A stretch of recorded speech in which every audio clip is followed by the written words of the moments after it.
If Donald wants to get in a character fight... You want a character to debate, Bob? He's better off sticking with me. You better stick with me. Because Heidi is way out of his league. Because Sidney Ellen Wade is way out of your league.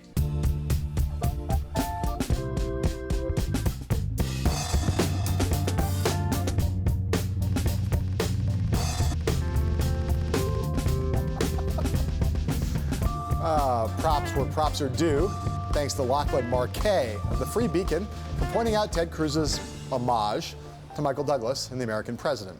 Anyway, in our pursuit of America's next president, we have a brand new Bloomberg Politics national poll hot off the e-presses. It shows Donald Trump leading the Republican field among likely GOP voters with 40%. Ted Cruz has 31. John Kasich has 25. Trump also beats Cruz and Kasich in hypothetical head-to-head matchups. Last night, Trump's delegate count grew by 58 after his winner-take-all victory in Arizona, but Cruz won the Utah caucuses by such a large margin that he got all of the 40 delegates in the Beehive State. Today, after appearing on a covey of TV morning shows here in Gotham City, Cruz sat down with me before a rally, and I asked him about his big news of the day. He won the endorsement of his former rival, John Ellis Bush, noting that Mitt Romney voted for him in Utah. Cruz claimed his party is beginning to see him as the only Trump alternative left in the race. Some of it you can see there's people who are less interested in supporting you than using you as a vehicle to stop Donald Trump. Is that fair to say? Listen, I will welcome support from everyone and anyone for whatever reason. Yeah. The object here is to win and then turn the country around. In an interview John and I did with Donald Trump last night, Dateline Mar-a-Lago, we talked a lot about foreign policy and the terrorist attacks in Brussels. Here's what the Republican frontrunner said about how he thinks international crises affect his candidacy. I think every time we have a problem in this world, I think I do better. That's been proven in your polls. I mean, it's not that I want. I'd rather not have any problems and do worse, okay, if I had my choice. I'll say, and I really mean that. I'd rather have no problems. But I think every time we have a problem in the world, I do better. You've seen that. Whenever there's a big problem, a national security type problem, I go up because people view me as much stronger. So we got last night's results. We have our poll. We have the foreign policy stuff. We have Brussels. Where does all that leave this race after the last 24 eventful hours? Well, it leaves us in a place where not much has changed in the Republican race. Donald Trump still has a chance to get 1,237 delegates and the majority and get the nomination before the convention. But Ted Cruz is still very much alive, and it leaves us looking just in this race down the road 2 weeks from now to Wisconsin, where there's going to be a real battle royale. Yeah, the kind of conventional wisdom now is Kasich has dropped, and Cruz, after last night, is in a very strong position to have this as a two-person race. I still believe that Wisconsin's going to be a big deal, and I still believe that right now Kasich still has some states out there where he can perform. He's got a chance to perform. But in the short term, what the last 24 hours does, it elevates the national security debate, and it puts a premium on these guys trying to prove that they can take on Trump effectively, as Cruz is trying to do. Well, and as you pointed out on a couple of occasions over the course of the last 24 hours as we've chatted about this, we're seeing now an actual debate of substance on the matters of foreign policy. Ted Cruz and Donald Trump actually have very different views about how to conduct America's foreign policy abroad. So we're going to see, obviously, we're about to talk about something that's not substantive, but there's going to be some ideological and substantive debate between the two of them. The question is Kasich, right? There is an Emerson poll out of Wisconsin that has Cruz at 36, Trump at 35, and Kasich down at 19. Now, if Kasich drops from that, it'll be hard. I think even though you're right about states down the board for Kasich, it'll be hard for him to soldier on if he can't make Wisconsin competitive, at least competitive, if not win it. And the danger for him from last night is, with Cruz getting the Bush endorsement, is Kasich needs to be in the conversation nationally in the next 2 weeks. Right. Got to find a way to do that. I mentioned a non-substantive question, so now it's time for Family Feud. That's starring the wives of Ted Cruz and Donald Trump. Today, the Republicans sparred over their spouses after a picture of a less than fully clothed Melania Trump posing for GQ magazine was circulated online by an outside group supporting Cruz. The Donald responded with a tweet saying, quote, "Lion Ted Cruz just used a picture of Melania from a GQ shoot in his ad. Be careful, Lion Ted, or I will spill the beans on your wife!" Exclamation point.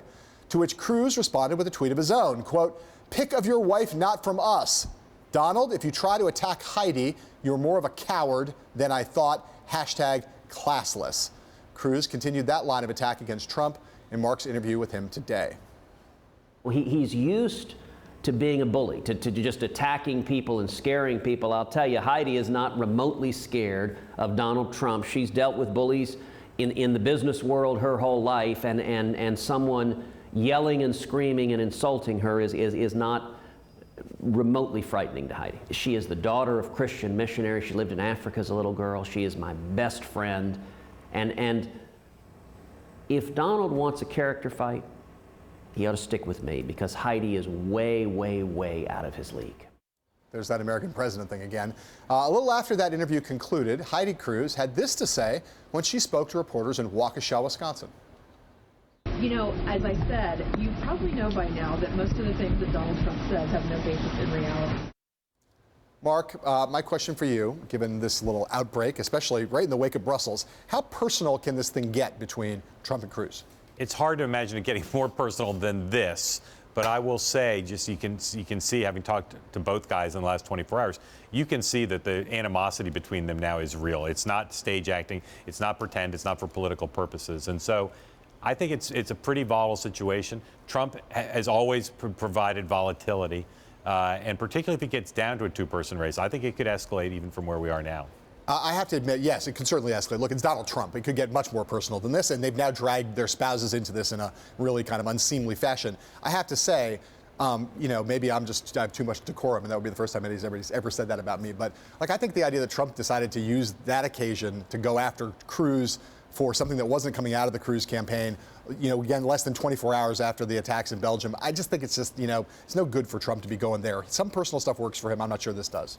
Yeah. I mean, look, there's this broad question in politics about whether a candidate is responsible for things done by committees that are supporting that candidate. That's a big raging debate. In this case, there's no evidence the Cruz campaign did this. And it's not even one of the regular Cruz super PACs. It's some super PAC that's called Make America Awesome. But I'll tell you what would be nice. It would be nice for our politics if Ted Cruz would denounce what that group did. It would be. And it would be nice if Donald Trump would leave Mrs. Cruz alone. And we also know that the Cruz campaign has engaged in some dirty-ish tricks over the course of this campaign. I'm not accusing them of anything. I understand. What I'm saying is that, like, it'd be good if all of them basically just said, wives, off limits, let's just stick to us. Speaking of the tone of our politics, today, the Speaker of the House, Paul Ryan, gave an extraordinary and distinctive and at times optimistic speech about the state and potential future of American politics. His audience was a room full of Capitol Hill interns in the very hip hearing room of the Ways and Means Committee that Ryan used to chair on Capitol Hill. His oh-so-obvious target for some of his best lines, Donald J. Trump. Our political discourse, both the kind that we see on TV and the kind that we experience among each other, it did not used to be this bad, and it does not have to be this way. Instead of playing to your anxieties, we can appeal to your aspirations. People with different ideas, they're not traitors. We don't insult them into agreeing with us. Politics can be a battle of ideas, not a battle of insults. We shouldn't accept ugliness as the norm. Personalities come and go, but principles endure. So, John, this speech isn't out of the blue. It's Ryan's biggest attempt yet to kind of strike and hit on these themes. He criticized himself a little bit, but clearly Trump was on his mind. So what's he hoping to accomplish with this speech? He's got a wide range of potential motives here. I mean, one of which is to try to create some distance between the presidential race and what's going on for members of Congress on the Senate, on the House side. They're going to want to do that probably one way or the other, no matter who the Republican standard bearer is. There's also a little bit of a pre-autopsy quality to this. Like, you can imagine Ryan giving this a rough draft of a speech he might be giving in November, late November of 2016. And then there's those who are conspiratorial who think that this is Ryan continuing to set himself up potentially to be a white knight in a contested convention scenario. I think that I am willing to impute to him the best of motives, which is anyone who's at all sensitive, anyone who cares about the future of the country, anyone who cares about the freak show and the politics of personal destruction and is exposed to it, wants to try to bring things in order. He is in a position where he can influence the public debate.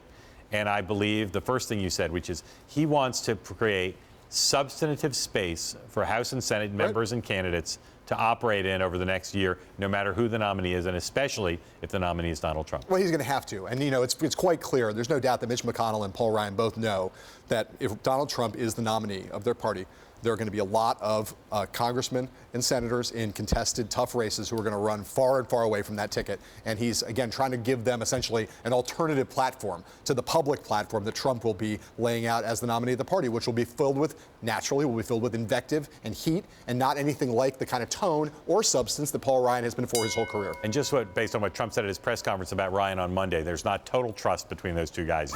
Yeah, a little less than total trust. Funny. All right, when we come back, we asked Donald Trump about nuclear weapons, how to win over the Muslim world, and, of course, Hillary Clinton. That interview when we come back.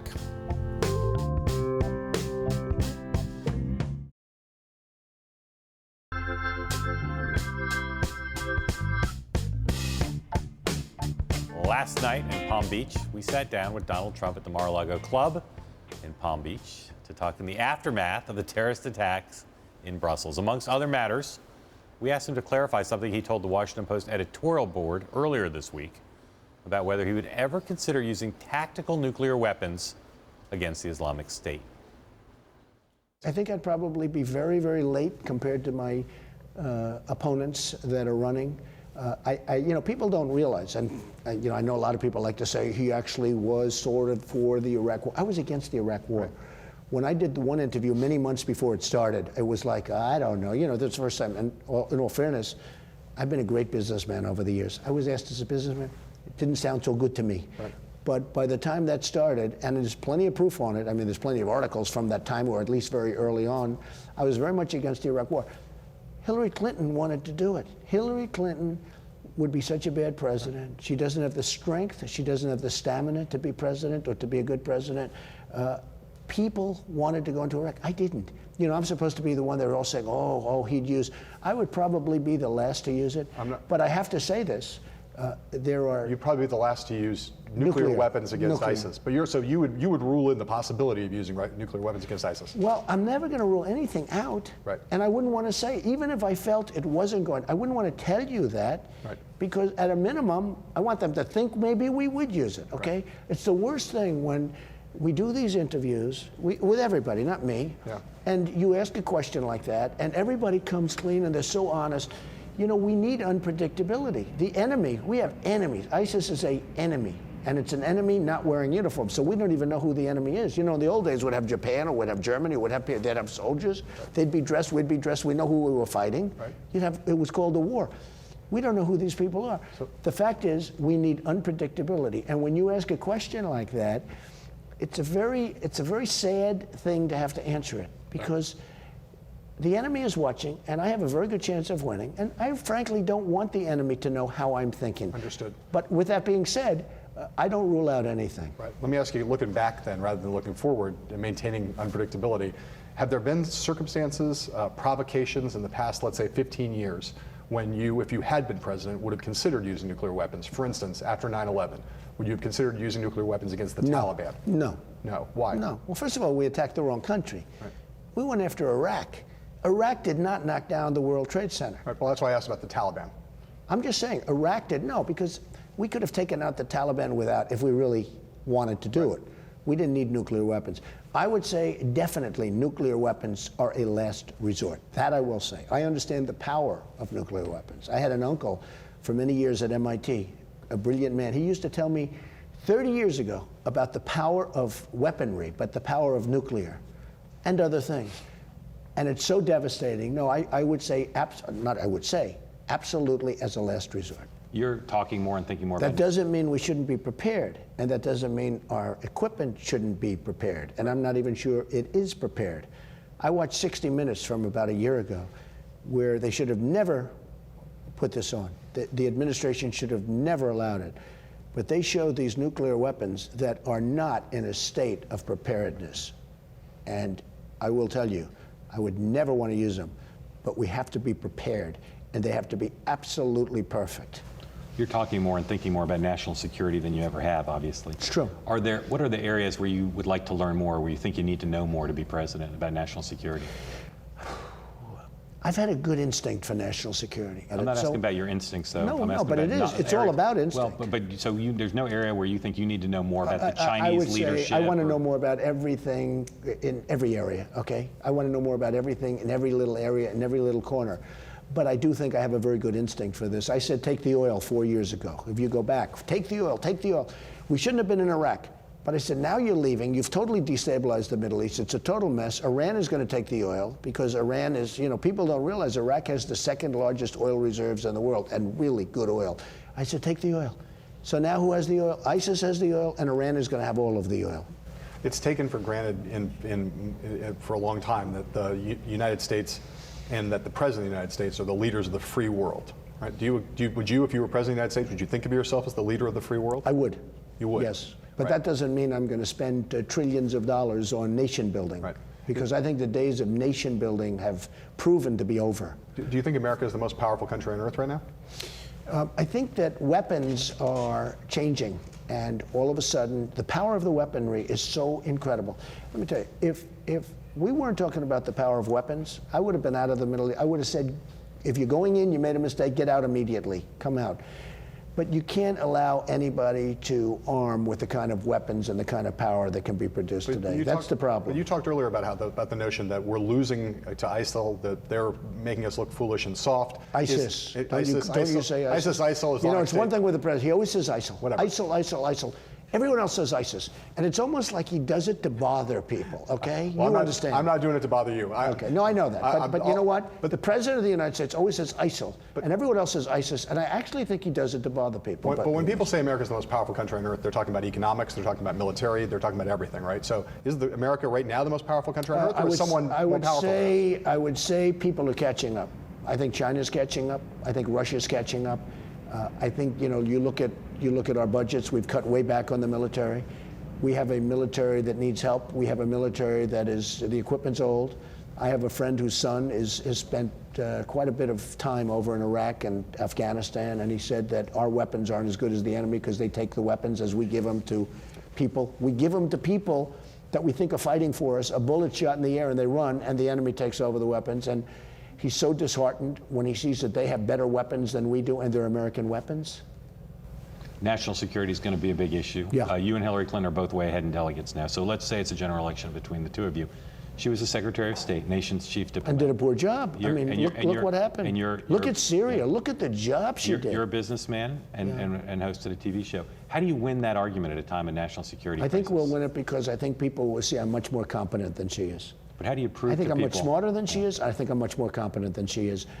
And I think she's been very weak. And I don't think, I said it before, I don't think she has the strength or the stamina to be a good president. So if the election is and the call at 3 o'clock in the morning, I think she's sleeping and I don't think she wakes up. So if the American people... And that's been proven. When you look at Hillary with that phony ad that she did, the 3 o'clock in the morning ad, she never woke up.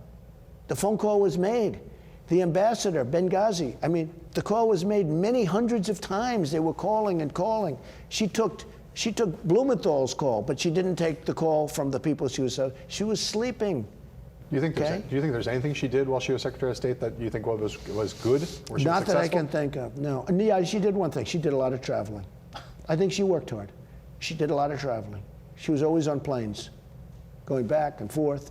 But she also lied. She said she was attacked, and she came under attack. She was landing someplace, and she was under this vicious attack, and the bullets turned out to be a total fraud.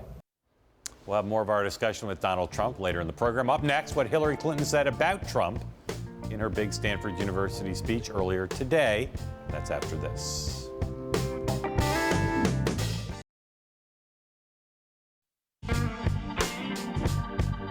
Today at Stanford University, Hillary Clinton delivered a counterterrorism speech in the wake of yesterday's attacks in Brussels. She talked about her plans to address the world's threats, including combating terrorism online and reinforcing relationships with allies around the globe. And she seemed to take pointed jabs at least two of the remaining Republican presidential candidates by emphasizing the need for military tactics that work, not just empty political rhetoric. We need to rely on what actually works, not bluster that alienates our partners and doesn't make us any safer. Slogans aren't a strategy. Loose cannons tend to misfire. Putin already hopes to divide Europe. If Mr. Trump gets his way, it'll be like Christmas in the Kremlin. In our fight against radical jihadism, we have to do what actually works. One thing we know that does not work is offensive, inflammatory rhetoric that demonizes all Muslims. Mark, if this is a preview of the foreign policy debate to come in a general election, how strong do you think is Hillary Clinton's hand? Well, she thinks it's super strong, and you can tell that she feels like, you know, I've said this before in 1992, George Stephanopoulos said specificity is a character issue. I think she feels like whatever Trump throws at her, if she can have this fight beyond national security, she can be specific and tough and hawkish. She can capture a lot of votes in the middle and beat him if that's the matchup. I think she absolutely feels that way. You'll notice, you know, this speech was not on her schedule. Obviously, you can say Brussels happened, that wasn't on her schedule either, but they moved quickly. Let's have a speech at Stanford. I believe that there's another one coming down the line, maybe in the next couple days, where she's going to do something very similar. She obviously sees an opportunity here. She understands that this is going to be a foreign policy election, and she thinks, you know, in the way that many establishmentarians would think, that being Secretary of State is a huge, huge trump card, so to speak, over any of these Republicans who have no foreign policy or military or national security experience, and she's going to play that card hard. Meanwhile, Trump and Cruz and Kasich all think she's very vulnerable on foreign policy. They do. They think her record is weak. But again, you know, this is going to be this question: passion versus experience. We're going to see that debate all right. Meanwhile, President Obama has been taking a lot of heat for spending part of his day yesterday at an exhibition game between the Tampa Bay Rays and the Cuban national team in Havana. The optics, not so great for President Obama in the view of most people paying attention to this. Wearing sunglasses, sitting next to the Cuban President Raul Castro, and doing what seemed to be a half-hearted attempt at a North American wave. The president explained his decision to attend the game in an interview with ESPN. It's always a challenge when you have a terrorist attack anywhere in the world, particularly in this age of 24/7 news coverage. You want to be respectful and understand the gravity of the situation. But the whole premise of terrorism is to try to disrupt people's ordinary lives. Our colleague Margaret Talib asked the president again today about the decision to go to the game at a press conference in Latin America. Was it a mistake to do the baseball game? I am 100% with Barack Obama on the notion, the principle that he's trying to exemplify here, which is to say these guys are not an existential threat, and we should not let them try to disrupt our lives. And there's a symbolic importance to going on as much as possible with our lives. That said, the optics of this are horrible, and there are a lot of ways in which Barack Obama could have gone to the game briefly, made an appearance, and then said, you know, I have important things to do, and not sat there in sunglasses talking to ESPN and doing the wave. I don't think that's a good look for any president, any more than I did when George Bush during the Iraq War would go out and go golfing and ask reporters to watch this drive. What's surprising is President Obama has made mistakes like this before at times of national security crises, and in an extraordinary step, the White House has acknowledged in a couple of these occasions that it was a mistake. Go to the game, don't wear sunglasses, don't talk to ESPN, leave after a little bit, go to a national security meeting. I think it was a big mistake. All right, coming up, more from our Trump interview. We'll be right back with that.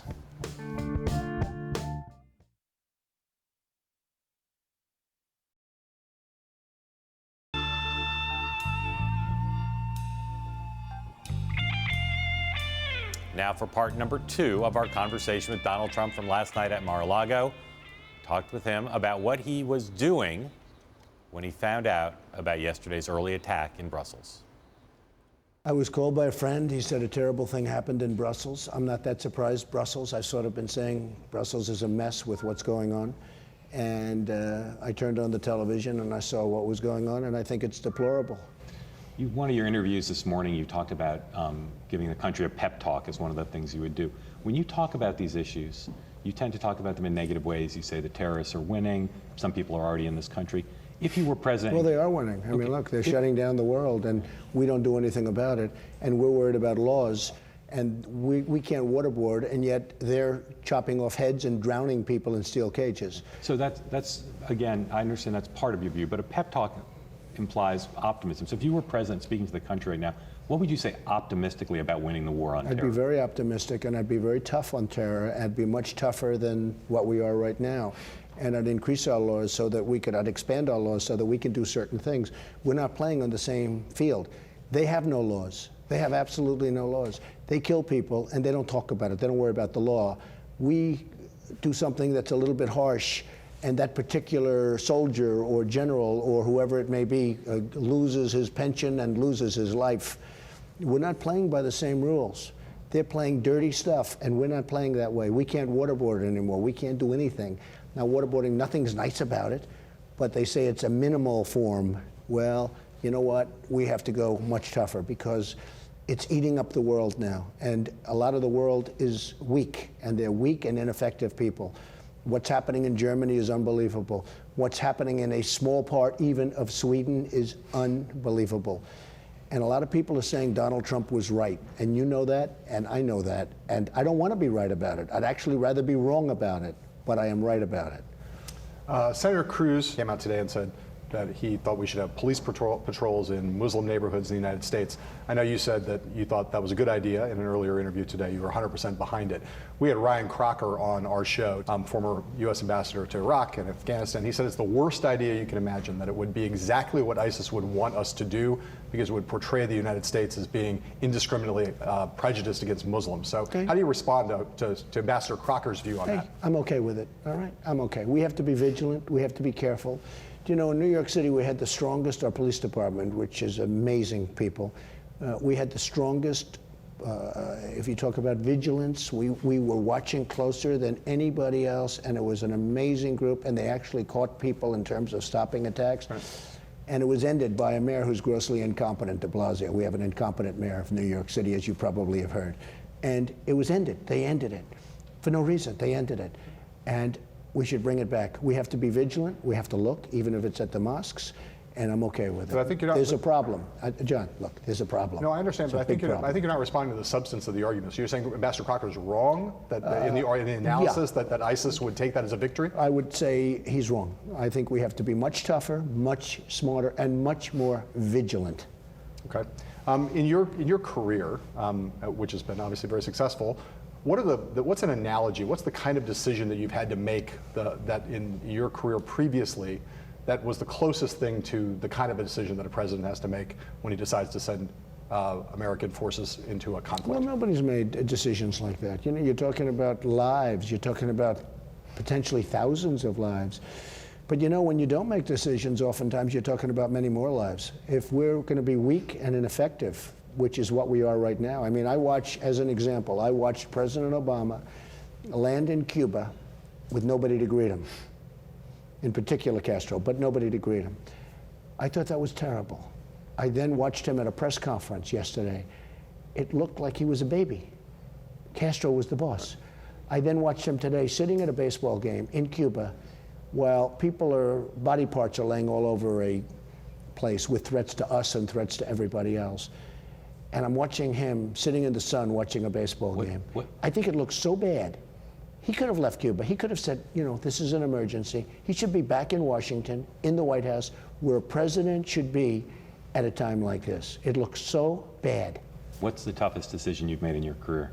I've made many tough decisions. I can't name one that was really tough? Well, I mean, I do multi-million-dollar deals. I do multi-billion-dollar deals. That was really tough.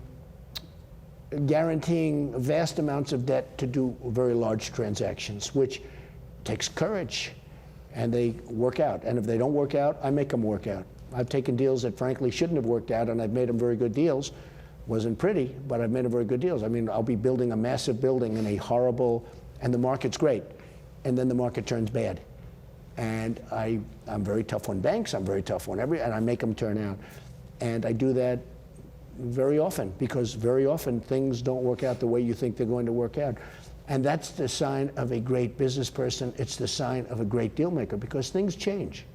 And it's how do you do in the bad times, not how do you do it. The good times are easy. It's how do you do in the bad times. You've talked at length about dealing with the border, dealing with ISIS. These are all relatively short-term issues. If you were president 4 years, 8 years, again, going back to this notion of being optimistic, you've talked about the Muslim world being at war with the West. What is the Trump plan long-term to try to make the relationship between the Muslim world and the Western world better? Well, first of all, they have to respect us. They do not respect us at all. And frankly, they don't respect a lot of things that are happening throughout not only our country, but they don't respect other things. I think what Merkel has done to Germany is an outrage. I think the German people, I know German people that are here all the time. You see them here all the time. The people that love, love, love Germany. And people tell me 2 years ago, they were saying it's the greatest country on earth, and now they're going to leave. They're going to leave Germany. I mean, they're How would you literally make, how would you make Muslim world like the West better? Let me just tell you. The first thing you have to do is get them to respect the West and respect us. And if they're not going to respect us, it's never going to work. This has been going on for a long time. You know, I tell the story about General Pershing in 1918, where there were problems where they had radical Islamic terrorism, okay, in the Philippines. And it's a well-known story, and I'm not going to go through the whole process. But they had a huge problem with the terrorism having to do with Islam or having to do with radical Islam. And he was unbelievably harsh. I think you know the story. He was unbelievably harsh. And they didn't have the problem for 28 years. So one element would be have the people in the Islamic world respect the West more. I don't think you can do anything, and I don't think you're going to be successful unless they respect you. And they have no respect for our president, and they have no respect for our country right now. Let's talk about NATO. You talked about NATO with the Washington Post editorial board and suggested maybe the U.S. should have a different role, a smaller role. You didn't say withdraw, as some people said, but a different role, and then NATO might need a different type of mission. There are people who say that America needs to be the leader of NATO, that that's an important role. Do you agree? Hey, America should be the leader of NATO? Well, we're paying a very disproportionate share. We're paying for a lot of NATO. And it's helping them more than it's helping us. Look, I look at Ukraine, and we're always the leader. What about the countries surrounding it? They don't even say anything. We're always fighting. We're the one that wants to go to World War III with Russia over Ukraine. So we're the ones always fighting. We're the ones putting up a lot of the money for NATO, disproportionately, a lot. Right. Now, we put up a lot of the money for a lot of countries. You know, we defend South Korea. We defend Saudi Arabia. We defend Japan. We defend Germany. But we put up a lot of money, and then people wonder, I wonder why we owe $19 trillion, okay? I mean, we put up a lot of money for a lot of, when you look at our military budget, it's very interesting, and everyone sees it's many, many times higher than the second one. But it's not really for us. It's because we're defending everybody else. We're defending the whole world. Right. So should America be the leader of NATO or not necessarily? I think NATO may be obsolete. And NATO was set up a long time ago, many, many years ago when things were different. Things are different now. We were a rich nation then. We had nothing but money. We had nothing but power and you know, far more than we have today in a true sense. And I think NATO, you have to really examine NATO. And it doesn't really help us. It's helping other countries. And I don't think those other countries appreciate what we're doing. So just to be clear, you made two slightly different arguments there. I just want to clarify. One of them is that the U.S. that you might want to see the U.S. pay less money into NATO because that one definitely. That's definitely. That one definitely. But it's possible that NATO is obsolete and should be gotten rid of. I would certainly look at it. Okay. And I'd want more help from other people. And the one thing definitely, we're paying too much. Okay. As to whether or not it's obsolete, I will make that determination. Our thanks to Donald Trump and his team down in Florida. Up next, my conversation with Senator Ted Cruz. And if you're watching us in Washington, D.C., you can now listen to us in Washington, D.C. on Bloomberg 99.1 FM on the radio, and we'll be right back.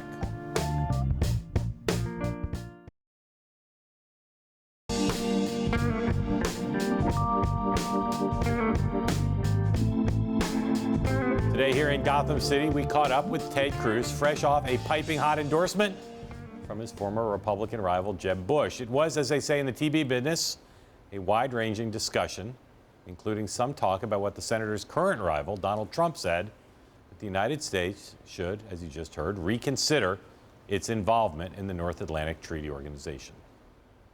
Let's talk about NATO. He's taken out a pretty unusual position for someone in either party to say, U.S. contributes too much, and maybe as president he would look at the fundamental purpose of NATO, and maybe there isn't one. What is the role, what would the role of NATO be in a Ted Cruz administration? Its current role or something different? Well, look, you are right that Donald Trump's foreign policy is bizarre, and it is, he's got very little understanding of foreign policy, and what he does know is wrong. What he has been advocating is weakness, is withdrawal from the world, is isolationism. So with respect to Israel, for example, he says he will be neutral between Israel and the Palestinians. And with respect to NATO, just 2 days ago, he advocated essentially withdrawing from NATO. Now that is a terrible idea, and it was striking that the day after he called for that, we saw a tragic terrorist attack in Brussels, where NATO is headquartered. We shouldn't be withdrawing from Europe. We shouldn't be abandoning our allies. We should be strengthening our alliance with Europe, strengthening our alliance with Israel. And if Donald Trump had his way, If America did withdraw from NATO, it would hand a massive victory to Putin, a massive victory to ISIS. And the idea that Donald Trump would want the presidency to begin with a preemptive surrender, turning tail and running, that is a sign of weakness. And it is striking that Donald's foreign policy is to the left of Barack Obama and Hillary Clinton. They're not arguing for withdrawing from NATO, and yet Donald seems unable to distinguish our friends from our enemies, and that's a very dangerous approach. He would, I'll just say parenthetically, he would say on Israel, his AIPAC speech maybe repositioned him on this question of neutrality. We'll get to that if we have time, but on NATO. Well, but let's be clear. He said many times. He did. That he would be, quote, neutral between Israel and the Palestinians. The fact that he read a speech somebody wrote for him off a teleprompter that pretended to stand with Israel is completely inconsistent with where he has been over and over and over again. And it reflects, look, anyone who can't distinguish between Israel, between the IDF forces that protect innocent civilians, and Islamic terrorists that seek to murder us, that raises real questions about their fitness and judgment to be commander-in-chief. And we need a president who understands the nature of radical Islamic terrorism and is prepared to do whatever is necessary to defeat them. And I'll point out that Donald's lack of knowledge and lack of understanding of radical Islamic terrorism is every bit as evident with regard to Iran, where he says he will keep in place this catastrophic Iranian nuclear deal and then he'll just renegotiate it. Well, anyone who thinks that this is not a real estate deal, and the Ayatollah Khamenei is not selling beachfront property. The Ayatollah Khamenei has pledged death to America, and he means it. And there's a sharp, you want to understand one of the simplest differences between Donald Trump and me. On day one as president, I will rip to shreds this Iranian nuclear deal because the biggest national security threat facing America is the threat of a nuclear Iran. Donald doesn't understand that, and both Donald Trump and Hillary Clinton would keep this deal in place because neither one acknowledges or understands just how dangerous the Ayatollah Khamenei is. All right, go back to NATO. Yeah. Let's say I'm Dickie Flats in Mejia, Texas. Yeah. And I'm saying, well, we spend a lot of money on NATO. They don't seem to be fighting ISIS. Mm-hmm. And where's the threat from Russia today that NATO is preventing? Well, I got to say again, what is the role of NATO right now? The symbolism of standing with Europe. What is its actual mission? Listen, NATO has been the most effective military alliance of modern times. NATO effectively stood up to the Soviet Union in the Cold War, and the idea now that Russia doesn't pose a threat, Russia is invading its neighbors. Russia has invaded Ukraine, Russia is threatening the Baltics, Russia is threatening much of Europe, and NATO is a strategic alliance.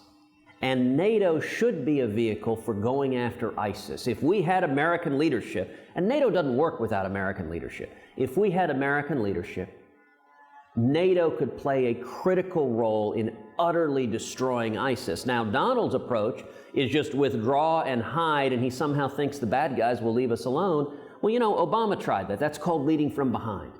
It doesn't work. We need a president and commander-in-chief who will utterly and completely destroy ISIS. That's what I'll do as president. We're going to have more of our conversation with Ted Cruz from earlier today when we come back.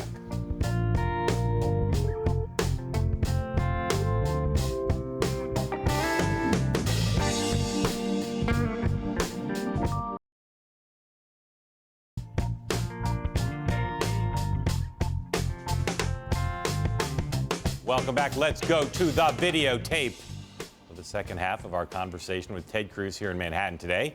In this part, we talk politics and what the landscape could look like in November. Politics is not static and things can change, but if you look at a snapshot of where we are now, it's not clear based on polling that you're a stronger general election candidate than Donald Trump. Is that fair to say? Well, it's actually abundantly clear. The polling consistently shows that Hillary beats Donald. The polling consistently shows that I beat Hillary. I'll give you an example. Last week, there was a poll, a general election poll in Utah, showed Hillary beating Donald Trump in Utah. Bright red, conservative Utah. Listen, if the Republican nominee can't even carry Utah, you're looking at a Walter Mondale-style landslide defeat. And that is one of the reasons why so many Republicans across the ideological spectrum are uniting behind our campaign. Last question, just ask you to address this proposal that you floated the other day, the notion of increased police surveillance of Muslim neighborhoods here in the United States. Can you name a neighborhood where you think that would be proper? And what would you say to a young child who would see police in their neighborhood and wondering why is their neighborhood, a young Muslim child, getting increased scrutiny? Well, let's place this in broader context.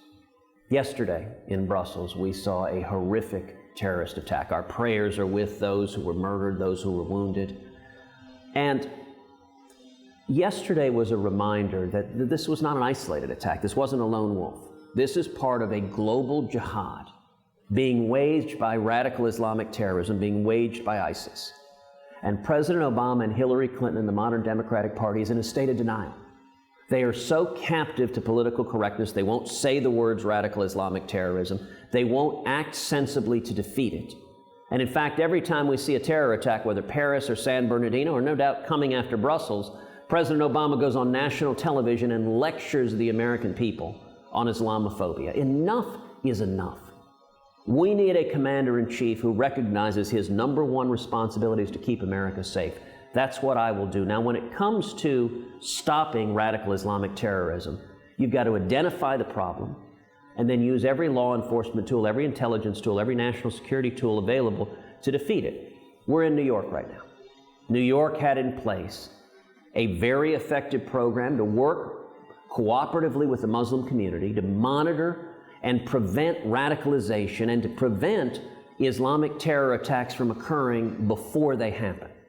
Now, unfortunately, Mayor de Blasio came into office and he's every bit as captive to political correctness as is Barack Obama or Hillary Clinton, and they disbanded the program.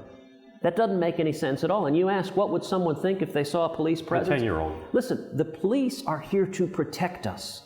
I categorically reject the view of Democrats that the police are the bad guys. And people are fed up with this notion every time there is an incident, Barack Obama or Hillary Clinton or Bill de Blasio side with the criminals, with the looters, with the thugs, rather than the brave men and women of blue. I'm proud to stand with the police, and I'll tell you, there was a moment not too long ago when the NYPD stood up and turned their backs on Bill de Blasio that spoke not just for New York, but for the whole country. When we have police in a community, it protects that community and keeps it safe. And we need to stop pretending radical Islamic terrorism doesn't exist and instead work to defeat it and keep this country safe. So he was in good form there and on his other interviews, but I got to say, if he's going to overtake Trump, it seems to me he still needs to get like a single frame on Trump that he repeats relentlessly rather than spending a lot of his time attacking the Democrats and a lot of his time on different areas of Trump. Yeah, I think, look, he was on good form with you today. I think, you know, it still is a little unclear to me exactly that he's the guy who, even though he's won some contests with Trump, that he got what he wanted, which is the one-on-one with Trump. Well, not quite. He's still dealing with Kasich. Well, I'm saying if he got. I said if he got what he wants, which is the one-on-one with Trump, that there would be that any betting man would bet on Ted Cruz being able to beat Trump. Not in terms of states or demographics or the electoral calculations, but just looking at those two guys and the way that Trump sizes someone up, seizes on their weakness, and pounds them. Cruz doesn't have that capacity, or at least he hasn't demonstrated that capacity with Trump so far. Yep, and again, we've now got these head-to-head polls on BloombergPolitics.com where Trump is beating Cruz nationally in a head-to-head. Yeah, and that is not something case. that's been very common in the past. All right, our thanks to Senator Ted Cruz for the nice chat with Mark today. We'll be right back with a tribute to a genuinely great musician.